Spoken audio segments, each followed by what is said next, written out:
Donc une fois que ces pièces principales au niveau de la structure sont réalisées, je vais pouvoir commencer à travailler sur mon effet de bois. Donc l'effet de bois, je travaille principalement avec du cacao et du beurre de cacao fondu. Donc j'essaye de faire en sorte que mon cacao, ma poudre de cacao soit autour de 20 degrés et que mon beurre de cacao soit à un maximum de 38 degrés, mais on ne va pas aller en dessous de 35 degrés quand même. Donc entre 35 et 38 degrés, c'est la température idéale qui permet de le mélanger avec le cacao à 20 degrés. Une fois que j'ai mélangé mes éléments ensemble, je vais les lisser à l'aide d'une spatule de façon à avoir une pâte bien homogène. Et en finalité, mon mélange doit se situer autour de 28-30 degrés, un maximum de 32 degrés. Plus chaud, la masse devient trop liquide et très difficile à travailler.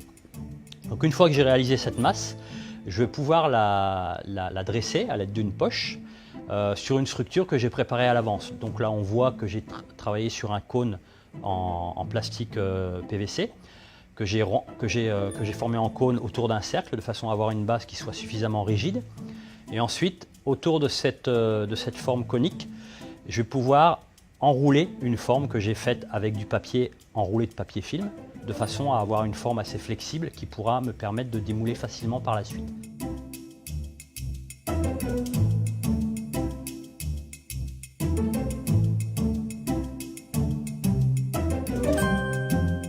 Je peux commencer à dresser mon mélange cacao, beurre de cacao.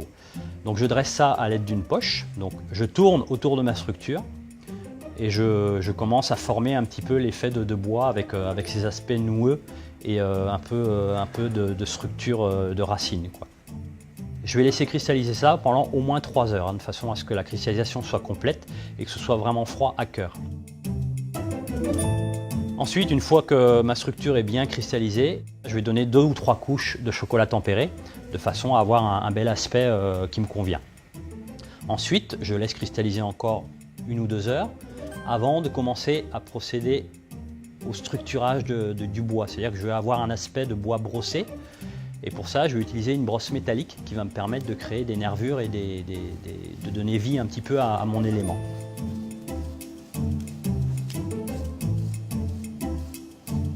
Je laisse reprendre un petit peu et après là, je peux commencer à procéder au démoulage. Donc là, je vais décoller la structure qui se trouve au centre, le cône, et je vais enlever progressivement la structure intérieure avec le papier et le papier film.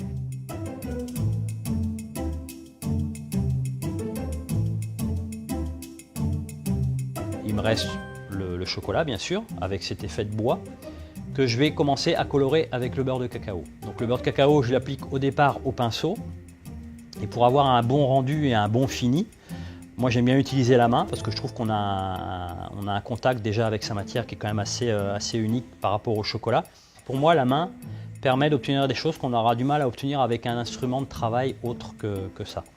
Donc c'est quand même important pour pouvoir donner un effet vraiment très réaliste.